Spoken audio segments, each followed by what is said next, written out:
MLA గౌరవనీయులు మన కాటపల్లి వెంకటరమణారెడ్డి గారిని మాట్లాడాల్సిందిగా కోరుతున్నాను.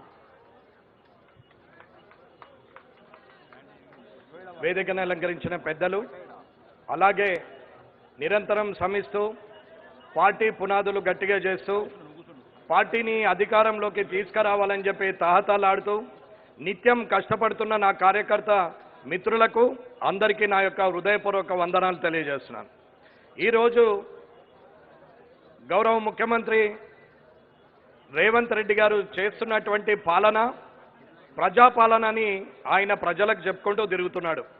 కానీ అది ప్రజావంచక పాలన అనేది భారతీయ జనతా పార్టీ ద్వారా ప్రజలందరూ కూడా కోరుకుంటున్నటువంటి ఆ మాటను భారతీయ జనతా పార్టీ నోటి ద్వారా ప్రజలకు తెలియజేస్తున్నటువంటి సందర్భం ఇది. ఆయన అనుకుంటున్నాడు, నేను ఇచ్చిన హామీలన్నీ ఇచ్చాము, ప్రజాపాలన సక్రమంగా జరుగుతున్నది, ప్రజాపాలన వారోత్సవాలు చేసుకుంటూ ప్రజల సొమ్ముతో ఆడంబరాలు చేయొచ్చు, మంత్రులు, ముఖ్యమంత్రి, అక్కడ ఉన్నటువంటి కార్పొరేషన్ చైర్మన్లు, ఎమ్మెల్యేలు అందరూ కూడా విదేశీ పర్యటనలు ఎన్ని చేశారంటే ఒక సంవత్సరం బడ్జెట్ అన్ని విదేశీ పర్యటనలకే సరిపోయే విధంగా వారందరూ కూడా తిరిగారు.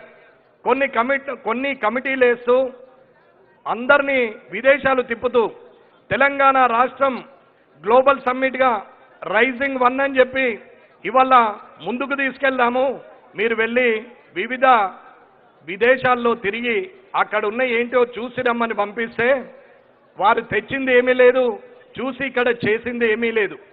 పేపర్లలో ప్రకటనలకు మాత్రమే పరిమితమైనటువంటి రేవంత్ రెడ్డి గారు ఒక్కసారి ఆలోచించాలా.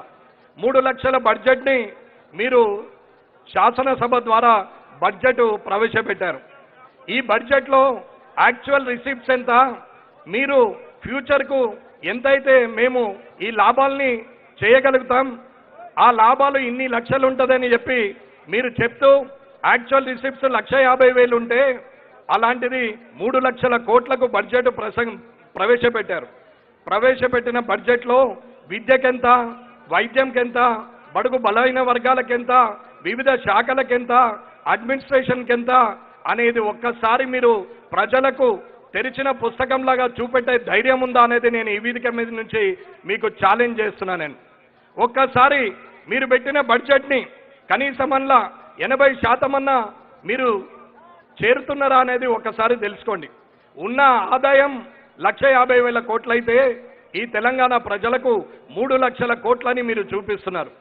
సరే, ప్రొజెక్షన్ మీరు తీసుకోవచ్చు, ఈ వ్యవస్థ మీద ఇంత సంపాదిస్తాం, ఇలా చేస్తామంటే మీరు సంపాదించేది 2 శాఖల ద్వారా సంపాదిస్తున్నారు. ఒకటి మద్యం, రెండవది రిజిస్ట్రేషన్. ఈ రెండు కూడా లేని ప్రజలకు బిలో పవర్టీ లైన్లు ఉన్నవారికి నష్టం జరిగే పరిస్థితికి తీసుకొస్తున్నారు తప్ప వారి ఆదాయం మీదనే ఈ రాష్ట్ర ప్రభుత్వాన్ని రన్ చేస్తున్నారు తప్ప వేరేది ఏం లేదు. మీరు ఇచ్చిన హామీలు ఏవి ఇప్పటి వరకు నెరవేర్చలేదు. ఒక్క ఫ్రీ బస్ ఇచ్చారు, కనీసం మగవాళ్ళు పోవడానికి కాదు కదా, ఆడవాళ్ళు పోవడానికి కూడా బస్సులు కనీసము కూర్చుండడానికి జాగలేని పరిస్థితికి తీసుకొచ్చారు. ఆర్టీసీ ఆదాయం మీద గండి కొట్టారు. ఆర్టీసీకి ప్రభుత్వం ద్వారా ఇవ్వాల్సిన బకాయిలు ఇప్పటి వరకు ఇవ్వలేదు. ఇకపోతే మీరు ఇచ్చినటువంటి రేషన్ కార్డులు, ఈ రేషన్ కార్డులకు కూడా మీటర్కు, ఆధార్ కార్డుకు, ఇంటికి లింకు పెట్టి రేషన్ కార్డులు ఇస్తే సగం మందికే రేషన్ కార్డులు వచ్చినాయి. ఇకపోతే మీరు ఇచ్చింది మిగతాది రుణమాఫీ. రైతులందరికీ కూడా ఒక్కింటి మీద భార్యాభర్తలు తీసుకుంటే, క్రాప్ లోన్ తీసుకుంటే వాళ్ళిద్దరు భార్యాభర్తలు కదా, ఆ కుటుంబానికి మొత్తం 2 లక్షల మించి ఇవ్వమని చెప్పి మీరు 40% మాత్రమే రుణమాఫీ చేశారు. ఇది రైతులకు తెలియదని అనుకుంటున్నారు. ఇకపోతే 5 సీజన్లు రైతు భరోసా ఇవ్వాల. 2023 డిసెంబర్ 3వ తారీఖు నాడు రిజల్ట్ వస్తే 9వ తారీఖు నాడు ప్రమాణ స్వీకారం చేసిన మీరు ఈ రోజుకి ఇప్పటికీ 2 సంవత్సరాలు పూర్తయింది. ఈ 2 సంవత్సరాలు పూర్తయితే 5 సీజన్లు వచ్చినాయి. 2023 ఒకటి, 2024లో 2, 2025లో మళ్ళీ ఇప్పుడు 2 వస్తున్నాయి. 5 సీజన్లో మీరు వేసింది ఒకసారి రైతు భరోసా వేసిరు. ఇకపోతే రైతు బోనస్ అని చెప్పారు. సన్న బియ్యంకి మాత్రమే ఇస్తున్నారని అంటున్నారు. కానీ ఆ సన్న బియ్యం కూడా ఒకసారి రైతు బోనస్ వేసిరు. 4 సీజన్లు సన్న బియ్యం అయితే ఒక్క సీజన్ మాత్రమే సన్న బియ్యం కేసిరు. ఇకపోతే మీరు చేసింది ఏమది అని అడిగితే ఏమీ లేదు. మరి ఇది ప్రజాపాలననా ప్రజా వంచక పాలననా అనేది మీరే రేవంత్ రెడ్డి గారు గ్రహించాలా. మంత్రులు ఒక మాట, ముఖ్యమంత్రి ఒక మాట, ఉప ముఖ్యమంత్రి ఒక మాట, ఎమ్మెల్యేలు ఒక మాట, శాసనసభలో ఎవరిని మాట్లాడనీయకుండా మీరు చేసిందే గంటలు ఉపన్యాసం ఇస్తూ ప్రజలను అందరినీ కూడా మభ్యపెట్టే ప్రోగ్రాం పెట్టుకున్నటువంటి కార్యక్రమం పెట్టుకున్నాడు రేవంత్ రెడ్డి గారు. ఒకసారి ఉద్యోగం చేయలేని నిరుద్యోగులు, చదువుకున్నటువంటి విద్యార్థులు, వారందరూ కూడా, యువకులందరూ కూడా ఉద్యోగాలు ప్రయత్నం చేయండి, మీకు నేనున్నా, మీరు రాజకీయాల జోలికి రాకండి అని ఒకసారి చెప్తాడు. ఇప్పుడు సర్పంచ్ ఎలక్షన్ రాగానే ఉద్యోగం చేయలేని వారు, నిరుద్యోగులు, చదువుకున్న విద్యార్థులు, యువకులు రాజకీయాల్లో ఉండాలని చెప్తాడు. ఇలా ఒకటే విషయంలో 2-3 మాటలు మాట్లాడినటువంటి వ్యక్తి. ఇకపోతే వైద్యం దగ్గరికి వస్తే ఎక్కడ పోయినా సూదించేందుకు సిరంజి కూడా లేదు, కనీసం నీడిలు కూడా లేని పరిస్థితి. ఆపరేషన్ చేయాలంటే డాక్టర్లే గ్లౌజులు కొనుకొచ్చుకునే పరిస్థితి. ఆపరేషన్ చేసిన తర్వాత మందులు ఇవ్వాలంటే ప్రైవేటు మెడికల్ షాపులో కొనుక్కోమని సూపరింటెండెంట్లు చెప్తున్నటువంటి పరిస్థితి. ఇక్కడున్న ఆర్ఎంఓలు కానీ, డాక్టర్ సూపరింటెండెంట్స్ కానీ, అక్కడున్న స్పెషలైజేషన్ డాక్టర్లు కానీ అందరూ కూడా ఇది నిజమా కాదా మీరే చెప్పండి. ఇది నిజం. నేను చూస్తున్నటువంటి గవర్నమెంట్ హాస్పిటల్లో, నేను నిత్యం పర్యవేక్షిస్తున్నటువంటి ఆ కామారెడ్డి హాస్పిటల్లో జరుగుతున్నటువంటి సమస్య ఇది. ఇవాళ ఇలాంటి వైద్యం అందిస్తున్నాం. కనీసము ఆరోగ్యశ్రీలో ఆపరేషన్లు చేస్తామని చెప్పి 10 లక్షల వడకని చెప్పి అప్పటి రాజశేఖర్ రెడ్డి గారిని జ్ఞాపకం చేస్తూ ఇవాళ మళ్ళీ స్కీమ్ పెడితే ఇవాళ ఎక్కడైనా వైద్యశాలలో జరుగుతున్నదా అనేది ఒకసారి ఆలోచించండి. ఇకపోతే మెడికల్ కాలేజీలు, ఆనాడు అప్పటి ముఖ్యమంత్రి మెడికల్ కాలేజీలు ఆర్భాటంగా పెట్టిస్తే కనీసము వాటి కన్స్ట్రక్షన్ కూడా చేయలేని పరిస్థితిలో ఇప్పటి ముఖ్యమంత్రి ఉన్నారు.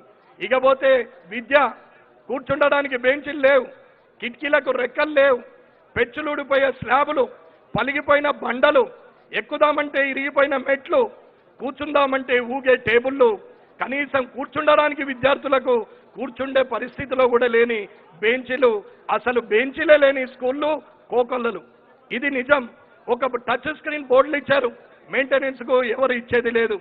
అందులో నుంచి విద్యార్థులకు చదువు చెప్పదామంటే మధ్యాహ్న భోజనం గురించి ఆశపడి వచ్చిన బడుగు బలహీన వర్గాల విద్యార్థులు, పాపం లేనివారు ఒక పూట భోజనం అన్న దొరుకుతుంది అని చెప్పి వస్తే కనీసం ఆ మిడ్ డే మీల్స్లో కూడా బిల్లులు సరిగా ఇవ్వకుండా కనీసం ఆ గుడ్లు కూడా పెట్టలేని పరిస్థితికి ఇవాళ మధ్యాహ్న భోజన పథకం వచ్చింది. ఇది ఆధార ప్రజావంచక పాలన అనేది ఒక్కసారి రేవంత్ రెడ్డి గారు ఆలోచించాల. ఇకపోతే ఉద్యోగస్తులు, రిటైర్మెంట్ అయిన వాళ్ళు, ఇక్కడున్న పోలీస్ సోదరులు, నువ్వు ఆగితే నువ్వు వచ్చే ముందర గ్రౌండ్ అంతా క్లియర్ చేయాలా, రోడ్ అంతా బందోబస్తు చేయాలా, నువ్వు రాగానే డోర్ ఒక గన్మెన్ తీయాలా, సెక్యూరిటీ వాళ్ళు పక్కన నిలబడాలా, వాళ్ళందరూ నీకు సెక్యూరిటీగా ఉండాలా, ఎవరైనా వ్యతిరేక నినాదాలు చేస్తే లోపలేసి నూకాలా, ఎవరైనా తప్పుగా మాట్లాడితే వాళ్ళ మీద తప్పుడు కేసులు చేయాలా. వీళ్ళందరూ చేసే పోలీస్ సోదరులకు 5 DAలు ఇంకా బాకే ఉన్నాయి, సరెండర్ లీవ్స్ ఇంకా బాకే ఉన్నాయి. వారికి ఇవ్వమంటే నన్ను కొట్టినా, నన్ను చీర్చినా, నన్ను చంపినా నా దగ్గర డబ్బులు లేవంటావు, కానీ గ్లోబల్ సమ్మిట్ మాత్రం చేస్తావు. అక్కడ అంబానీ వస్తాడు, అక్కడ సల్మాన్ ఖాన్ వస్తాడు, ఇంకొకరు పెడతారు, అజయ్ దేవ్గన్ పెడతాడు, వీళ్ళందరూ పెడతారు అని చెప్పి మాట్లాడుతూ పేద ప్రజల భూములు గుంజుకొని 30,000 ఎకరాలు అప్పటి ప్రభుత్వం తీసుకొని ఫార్మా సిటీ అంటే దానికి ఫ్యూచర్ సిటీ అని పెట్టి ఇవాళ గ్లోబల్ సమ్మిట్ అని చెప్పి ఆర్భాటం చేస్తూ లక్షల కోట్లను ఇవాళ వృధా చేసుకునే పరిస్థితికి తీసుకొస్తున్నాం. ఇది ప్రజావంచక పాలన కాదా అని అడుగుతున్నాం. రైతులు అయిపోయారు, ఉద్యోగులు అయిపోయారు, ఉద్యోగస్తులు అయిపోయారు, యువకులు అయిపోయారు, విద్య అయిపోయింది, వైద్యం అయిపోయింది, మహిళలకు పావలా వడ్డీ 2014 నుంచి 2025 వరకు వడ్డీ లేని రుణాలు ఇవ్వాల్సిన పరిస్థితిలో ఒక్క కేసీఆర్ గారు 2018లో మాత్రము 1900 కోట్లు వేశారు. అప్పుడు 19,000 కోట్లు వేశారు. తర్వాత 2023లో ఒక 400 కోట్లు వేశారు. ఓడిపోయిన తర్వాత ఈ రేవంత్ రెడ్డి గారు వచ్చి నిన్నగాక మొన్న వేసినటువంటి 1100 కోట్లను మొత్తము వడ్డీ లేని రుణాలు మా అక్క చెల్లెళ్ళకి ఇస్తున్నామంటున్నారు. మొత్తం ఇచ్చింది 3 సంవత్సరాలు. ఇవ్వాల్సింది ఇంకా 8 సంవత్సరాలు. 8 సంవత్సరాలుగా వడ్డీ లేని రుణాలు లేకుండా ఇవాళ వడ్డీ కడుతూ బ్యాంకుల చుట్టూ తిరిగే మా అక్క చెల్లెళ్లను మోసం చేసినట్టు కాదా అనేది ఒకసారి ఆలోచించాలా. ఇకపోతే కళ్యాణ్ లక్ష్మి, షాదీ ముబారక్. కళ్యాణ్ లక్ష్మికి 2 లక్షలు ఆగితే తులం బంగారం అని మాట్లాడిండు. మేమొస్తే తులం బంగారం అని చెప్పినాం. 2 లక్షలు మాత్రమే ఇచ్చినాం.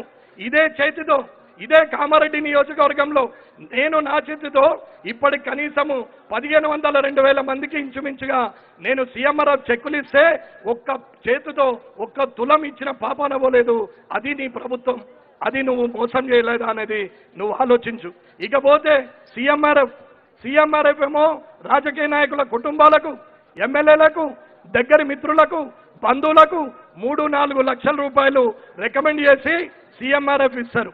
కానీ అదే పేద ప్రజలు, నిన్ను నమ్మి ఓటేసిన ప్రజలు, లేనివారు 1-2 లక్షలు పెట్టి, క్యాన్సర్ వస్తే 5 లక్షలు పెట్టి, భూమి అమ్ముకొని, ఇల్లు అమ్ముకొని, మెడల పుస్తలు అమ్ముకొని, కనీసం ముక్కుపోగు కూడా లేకుండా దాన్ని అమ్ముకున్నటువంటి బడుగు బలైన వర్గాలు, లేనివారు వారికి 20,000, 30,000, ఎక్కువ 60,000. ఈ 60,000ను కూడా మీ కార్యకర్త ఇది నాకు అవసరం లేదు, ఈ 60,000 నాకు అవసరం లేదు, నేను 10 లక్షలు ఖర్చు పెట్టానని ఆయన కూడా చింపి పడేసినటువంటి పరిస్థితి. లేని వాడికి 20,000, అదే బంధుమిత్రులకు, రాజకీయ నాయకులకు 4 లక్షలు, 6 లక్షలు సంవత్సరంకు 2 సార్లు ఇచ్చే పరిస్థితి ఉంది. ఇది ప్రజావంచన కాదా అని చెప్తున్నాం. ఇలాంటి ఎన్ని ఉన్నాయో మీరు ఒక్కసారి ఆలోచించాలా. ఇవన్నీ కూడా చేసినాం.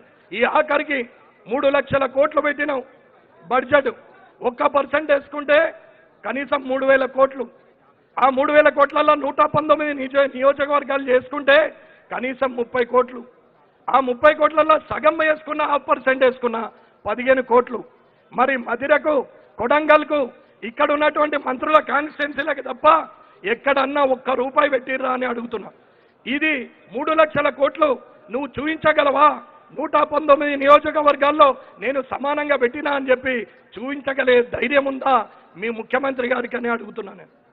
ఏ ఆంధ్ర పాలకుల చేతిలో వివక్ష ఉంది, తెలంగాణను ఇబ్బంది పెడుతున్నారు, చిన్న చూపు చూస్తున్నారు, అభివృద్ధి జరగట్లేదు, కాబట్టి జై తెలంగాణ అని చెప్పి అందరూ కొట్లాడితే వచ్చిన తెలంగాణలో నీవేం చేస్తున్నావు?